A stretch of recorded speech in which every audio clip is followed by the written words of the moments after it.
ಸರ್ಕಾರ ರಚನೆಯಾದರೆ ಕರ್ನಾಟಕದಿಂದ ಯಾರೆಲ್ಲ ಮಂತ್ರಿ ಸ್ಥಾನವನ್ನ ಪಡೆದುಕೊಳ್ಳಬಹುದು? ಈಗಾಗಲೇ ಮಂತ್ರಿ ಸ್ಥಾನಕ್ಕೆ ಲಾಬಿಗಳು ನಡೀತಾ ಇದೆ, ಟವೆಲ್ ಹಾಕುವಂತಹ ಕೆಲಸಗಳು ಆಗ್ತಾ ಇದೆ. ಹಾಗಾದ್ರೆ ಇಲ್ಲಿ ಮೈತ್ರಿಗಾಗಿ ದಳಪತಿಗಳ ಜೊತೆ ಒಂದಷ್ಟು ಕ್ಷೇತ್ರವನ್ನ ಕೊಡಲಾಗಿತ್ತು.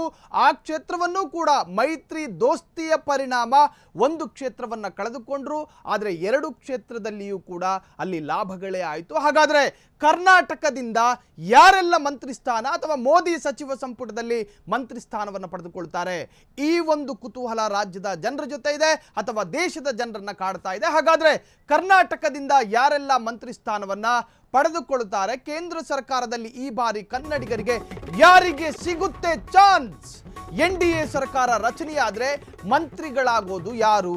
ಗೆದ್ದ ರಾಜ್ಯ ಬಿಜೆಪಿ ನಾಯಕರಲ್ಲಿ ಇದೀಗ ಮಂತ್ರಿಗಿರಿಯ ಕನಸನ್ನು ಕಾಣುತ್ತಾ ಇದ್ದಾರೆ. ಮೋದಿ ಕ್ಯಾಬಿನೆಟ್ ಸೇರೋದಕ್ಕೆ ತುದಿಗಾಲಲ್ಲಿ ನಿಂತಿರುವಂತಹ ನಾಯಕರು ಸಾಲುಗಟ್ಟಿ ನಿಂತಿದ್ದಾರೆ. ನಾನಾಗ್ತೀನಿ, ನಾನಾಗಬೇಕು, ನಾನೇ ಆಗಬೇಕು, ಇವೆಲ್ಲ ಆಸೆ ಮತ್ತು ಸ್ಥಾನ ದಾಹವನ್ನ ತೋರಿಸ್ತಾ ಇದ್ದಾರೆ. ದಕ್ಷಿಣ ಭಾರತದಲ್ಲಿ ಬಿಜೆಪಿ ಮಾನ ಕಾಪಾಡಿರುವಂತಹ ಕರ್ನಾಟಕ ಸ್ವಲ್ಪ ಕಡಿಮೆ ಸ್ಥಾನ ಬಂದರೂ ಕೂಡ ಗೌರವ ಕಾಪಾಡಿದ ರಾಜ್ಯ ನಾಯಕರು. ಉತ್ತರ ಪ್ರದೇಶಕ್ಕೆ ಹೋಲಿಕೆ ಮಾಡಿದ್ರೆ ಕರ್ನಾಟಕವೇ ಮೇಲು ಎಂಬ ಸಮಾಧಾನ ಮತ್ತು ಹೈಕಮಾಂಡ್ ನಾಯಕರ ಮನಸ್ಸಿಗೆ ತೃಪ್ತಿ ಕೊಟ್ಟಿರೋದಿದೆಯಲ್ಲ. ಒಂದು ವೇಳೆ ಉತ್ತರ ಪ್ರದೇಶದಂತಹ ದೊಡ್ಡ ರಾಜ್ಯಕ್ಕೆ ನಮ್ಮ ರಾಜ್ಯವನ್ನ ಹೋಲಿಸಿದ್ರೆ ದೇಶದ ಹೈಕಮಾಂಡ್ ಬಿಜೆಪಿ ಹೈಕಮಾಂಡ್ಗೆ ಸಮಾಧಾನ ತಂದು ಕೊಟ್ಟಿರುವಂತಹದ್ದು ನಮ್ಮ ರಾಜ್ಯ.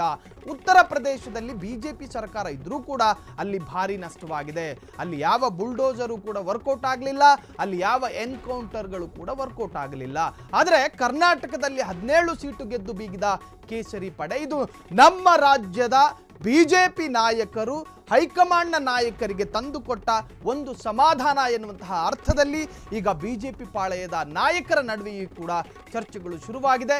ಒಟ್ಟಾರೆಯಾಗಿ ಉತ್ತರ ಪ್ರದೇಶಕ್ಕೆ ಹೋಲಿಕೆ ಮಾಡಿದ್ರೆ ಕರ್ನಾಟಕವೇ ಮೇಲು ಎಂಬ ಸಮಾಧಾನ ತಂದುಕೊಟ್ಟಿದೆ. ಇದು ಸ್ವಲ್ಪ ಕಡಿಮೆ ಸ್ಥಾನ ಬಂದಿದ್ರೂ ಕೂಡ ಗೌರವ ಏನಾದರೂ ಹಾಳಾಗ್ತಿತ್ತು, ಆ ಗೌರವವನ್ನು ಕಾಪಾಡಿದ್ರು ನಮ್ಮ ರಾಜ್ಯ ನಾಯಕರು ಎನ್ನುವಂತಹ ಅರ್ಥದಲ್ಲಿ. ದಕ್ಷಿಣ ಭಾರತದಲ್ಲಿ ಬಿಜೆಪಿಯ ಮಾನ ಕಾಪಾಡಿರುವ ಕರ್ನಾಟಕ ಮೋದಿ ಕ್ಯಾಬಿನೆಟ್ ಸೇರೋದಕ್ಕೆ ಈಗ ತುದಿಗಾಲ್ನಲ್ಲಿ ನಿಂತ್ಕೊಂಡಿದ್ದಾರೆ ಬಿಜೆಪಿಯ ನಾಯಕರು. ಜೊತೆಗೆ ಮೈತ್ರಿ ಏನು ದೋಸ್ತಿಯಿಂದಾಗಿಯೂ ಕೂಡ ಬಿಜೆಪಿಗೆ ಲಾಭಗಳಾಗಿದೆ. ಒಂದು ಬೆಂಗಳೂರು ಗ್ರಾಮಾಂತರ DK ಕೋಟೆಯನ್ನು ಸರ್ಜರಿ ಮಾಡಿ ಅಲ್ಲಿ ಭರ್ಜರಿ ಮತಗಳ ಅಂತರದಲ್ಲಿ ಗೆಲ್ಲೋದಿದೆಯಲ್ಲ, ಅದು ಸುಲಭದ ಕಥೆಯಲ್ಲ ಎನ್ನುವಂತಹದ್ದು ರಾಜ್ಯದ ರಾಜಕಾರಣಿಗಳಿಗೆ ಗೊತ್ತು. ಆ ತರಹದ DK ಕೋಟೆಗೂ ಕೂಡ ಸರ್ಜರಿ ಮಾಡಿ ಭರ್ಜರಿ ಮತಗಳ ಅಂತರದಲ್ಲಿ ಗೆದ್ದು ಬೀಗಿದ್ದಾರೆ ದೋಸ್ತಿ ನಾಯಕ ಎನ್ನುವಂತಹದ್ದು. ಇದು ಈಗ ದಳಪತಿಗಳ ಮನಸ್ಸಿನಲ್ಲಿರ್ತಕ್ಕಂತಹ ಒಂದು ಆತ್ಮವಿಶ್ವಾಸ. NDA ಸರ್ಕಾರ ರಚನೆಯಾದರೆ ಮಂತ್ರಿಗಳಾಗೋದು ಯಾರು? ಹಾಗಾದರೆ ಮೋದಿ ಕ್ಯಾಬಿನೆಟ್ ಅನ್ನು ಸೇರೋದಕ್ಕೆ ಈಗಾಗಲೇ ತುದಿಗಾಲ್ನಲ್ಲಿ ನಿಂತುಕೊಂಡಿದ್ದಾರೆ, ಸಾಲುಗಟ್ಟಿ ನಿಂತುಕೊಂಡಿದ್ದಾರೆ. ಉತ್ತರ ಪ್ರದೇಶದಲ್ಲಿ ಬಿಜೆಪಿ ಸರ್ಕಾರ ಇದ್ರೂ ಕೂಡ ಭಾರಿ ನಷ್ಟ. ನರೇಂದ್ರ ಮೋದಿ ಸಂಪುಟದಲ್ಲಿ ಯಾರಾಗ್ತಾರೆ ಮಂತ್ರಿ? ಮಾಜಿ ಮುಖ್ಯಮಂತ್ರಿಯಾಗಿರುವ ಬಸವರಾಜ ಬೊಮ್ಮಾಯಿಗೆ ಚಾನ್ಸ್ ಸಿಗುತ್ತಾ? ಹಾಗಾದ್ರೆ ಹೈಕಮಾಂಡ್ ನಾಯಕರಿಗೆ ಬಹಳ ಆಪ್ತರಾಗಿರುವಂತಹ ಬೊಮ್ಮಾಯಿ, ಹಾಗಾದ್ರೆ ಬೊಮ್ಮಾಯಿಗೆ ಈ ಬಾರಿ ಸ್ಥಾನ ಸಿಗುತ್ತಾ? ಲೋಕಸಭೆ ಚುನಾವಣೆಯಲ್ಲಿ ಇಷ್ಟವಿಲ್ಲದಿದ್ದರೂ ಕೂಡ ಕಣಕ್ಕೆ ಧುಮುಕಿದ್ರು.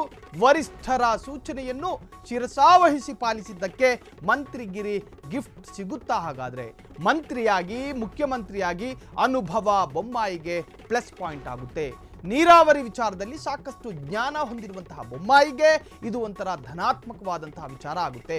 ಹೀಗಾಗಿ ಕೇಂದ್ರ ಜಲಸಂಪನ್ಮೂಲ ಸಚಿವರಾಗ್ತಾರಾ ಬಸವರಾಜ ಬೊಮ್ಮಾಯಿ? ಪ್ರಬಲ ಖಾತೆಯನ್ನ ದಯಪಾಲಿಸ್ತಾರಾ ನರೇಂದ್ರ ಮೋದಿ? ಹಾಗಾದ್ರೆ ನರೇಂದ್ರ ಮೋದಿ ಸಂಪುಟದಲ್ಲಿ ಮಂತ್ರಿ ಆಗ್ತಾರಾ ಬೊಮ್ಮಾಯಿ ಎನ್ನುವಂತಹದ್ದು? ಮಾಜಿ ಮುಖ್ಯಮಂತ್ರಿ ಬಸವರಾಜ ಬೊಮ್ಮಾಯಿ ಏನು ಈ ಚಾನ್ಸ್ ಸಿಗುತ್ತಾ? ಅವರಿಗೆ ಈ ಅವಕಾಶ ಒಲಿದು ಬರುತ್ತಾ? ಇವೆಲ್ಲವೂ ಕೂಡ ಚರ್ಚೆ ಆಗ್ತಾ ಇದೆ.